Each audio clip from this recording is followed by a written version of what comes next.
This week, you might notice a flash of clarity about a person, a pattern, a choice, something you suddenly see that you could not see before. And then almost immediately, the old reflex. Maybe I'm overreacting. Maybe it's not what I think. Let me wait for more proof. Seeing clearly and then doubting the sight. If that push and pull is up for you this week, you are not imagining it and nothing is wrong with you. There is a precise reason it might be activated in the sky right now, and the flash is not a false alarm. Something is being returned to you. Last week, we were working with the voice, listening for what was true enough to speak. This week, the question moves one gate inward, from the voice to the sight behind it. Before you can speak it, can you see it clearly? Can you trust what you know? Today, we'll look at what is happening astrologically this week, what it is asking of us as women moving through the midlife passage, and one simple practice for meeting it. I'm Karen Ledesma, and this is the Venus Cycle Midlife's Roadmap, a weekly astrology transmission from the Chalice Path. I'm here to help you relate to astrology not as prediction, but as orientation, a living map for consciously participating in your life, especially through the initiation of midlife. Midlife is not a crisis, it's an initiation. It's the season where old identities dissolve, old patterns stop working, and the body, psyche, and soul begin course correcting us towards self-trust, inner authority, and embodied feminine wisdom. In this work, Venus is our organizing field.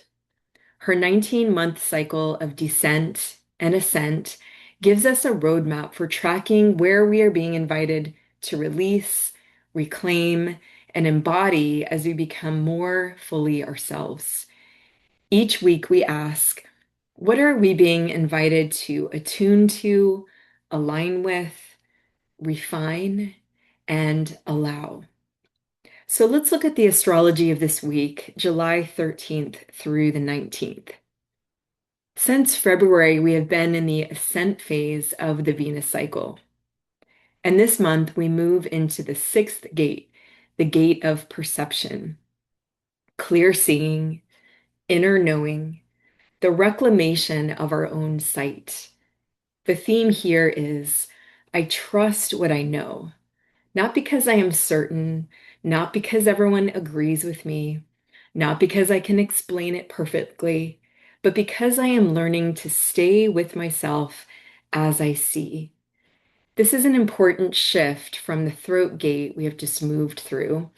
In the throat gate, we were working with voice, truth, resonance, and communication.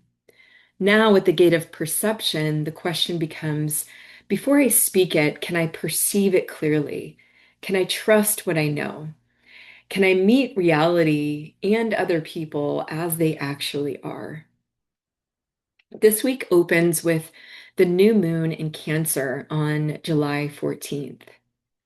This new moon begins the lunar cycle that carries us through the gate of perception. Cancer brings us into the field of home, family, memory, mothering, emotional safety, belonging, and the places where we have learned how to be held.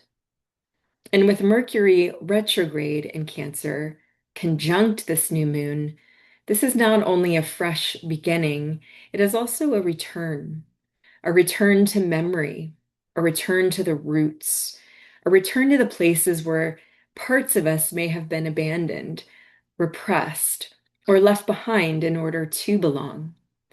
So this new moon asks us to listen inwardly. Not only what do I want to begin, but what part of me is ready to be reclaimed? What do I now see about my own patterns of belonging, care, family, and emotional safety?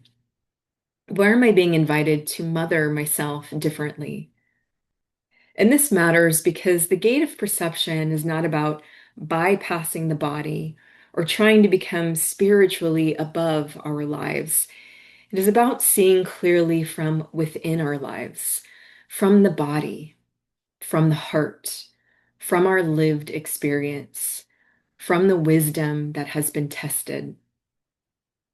On July 13th, Venus in Virgo squares Uranus in Gemini. Venus in Virgo wants integrity, refinement, discernment, and devotion in the details. Uranus in Gemini disrupts the mind. It interrupts the familiar story. It brings a flash of insight, a change in perception, or a sudden recognition. This is the flash I named at the top of this transmission. And because Uranus, Neptune, and Pluto are all at 4 degrees this week, that personal flash is happening inside a much larger field of collective reorientation. Early in the week, something may shift in how we see a relationship, a pattern, a choice, or ourselves. And notice what happens after the seeing. Because for so many of us, the very next move is the old one. Maybe I'm overreacting. Let me wait until it's undeniable. That reflex is not a flaw. It is the pattern this gate exists to meet. And because Venus is in Virgo, the invitation is not to spin out and not to talk ourselves out of it either. It is to notice, to discern, to ask, what is being revealed? What pattern can I see now that I couldn't see before? And what small act of alignment is this asking of me? This is also happening as Venus moves through early Virgo, approaching conjunction with asteroid Magdalene around July 20th. Magdalene speaks to embodied wisdom, devotion, love, grief, anointing, and the feminine capacity to stay present through what is real. Keep in mind the perception we are reclaiming at this gate is not only inner, it is relational. This gate is not only about seeing ourselves clearly, it is the ability to see what is actually happening in the field between us and another, to meet reality and the people in our lives as they truly are. Not fantasy, not projection, not the version of love that asks us to disappear, but love that can see, love that can stay, love that can remain embodied. This week also brings a pattern with the goddess asteroids in Aries. Mercury retrograde in Cancer squares Pallas in Aries on July 13th. The Sun in Cancer squares Vesta in Aries on July 14th.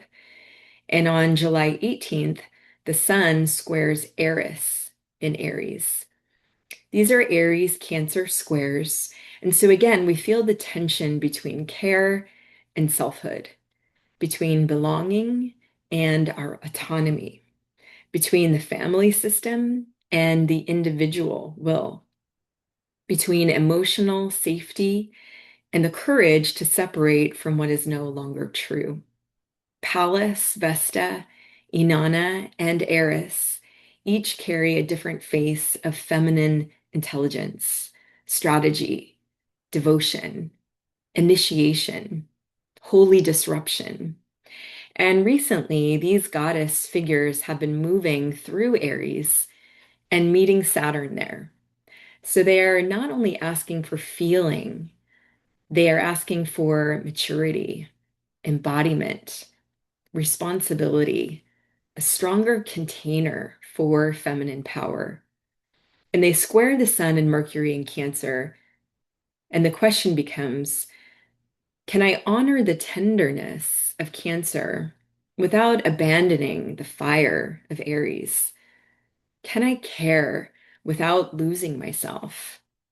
Can I belong without betraying what I know? This brings us back to the gate of perception, because clear seeing often asks something of us. Once we see, we may have to choose differently. Once we know, we may have to stop pretending we don't know. Once perception returns, the old agreement with self-abandonment begins to break down. And this week's Venus touchstone is attune. On July 17th, the moon meets Venus in Virgo. This begins the attune phase of the gate of perception. In our process, attune is the wild touchstone. At this gate, we call it wild knowing. Wild because it arrives before explanation, before permission, before anyone has turned it into something reasonable. Attune is not about taking action yet. It is the moment we notice what is returning, the quiet knowing, the perception, the body sense, the thing we recognize before we can fully articulate it. So the practice this week is beautifully simple. Place one hand on your brow, one hand on your heart. Take 3 slow breaths and ask, what does my body already know? Before anyone explains it, before anyone approves it, before anyone gives me a sign, before you gather any more confirmation, what do you know right now before you can explain it? That is the doorway this week. Not certainty, clear seeing. Not reaction, but recognition. Not forcing the answer, but attuning to the perception that is already beginning to return. So as you move through the week, let the new moon in Cancer bring you back to your roots. Let Mercury, still in retrograde, help you reclaim what was left behind. Let Venus and Virgo refine your discernment. And let the gate of perception open gently. The invitation this week is notice what you know. Do not rush to prove it or speak it or act on it. First, simply stay with yourself as you see. Thank you for being here for the Venus Cycle Midlife's Roadmap. Bring these questions into your body, your journal, your conversations, and the living practice of your week. May this support you as you move through your process. And may you trust the wisdom already moving through your body, your vision, and your becoming. If you are inside the chalice path, bring 1 or 2 sentences of what you notice returning to our community space this week. This is a full practice. If today made you wonder where you are in this larger midlife passage, I created a free map for exactly that. It's called Which Chapter of the Midlife Passage Are You In? It walks you through the 5 chapters of the passage, along with the guiding question of each one. You'll find it linked here with this transmission. Download it, find your chapter, and let it support you in orienting to the passage you are actually in. Until then, listen deeply and trust what is becoming.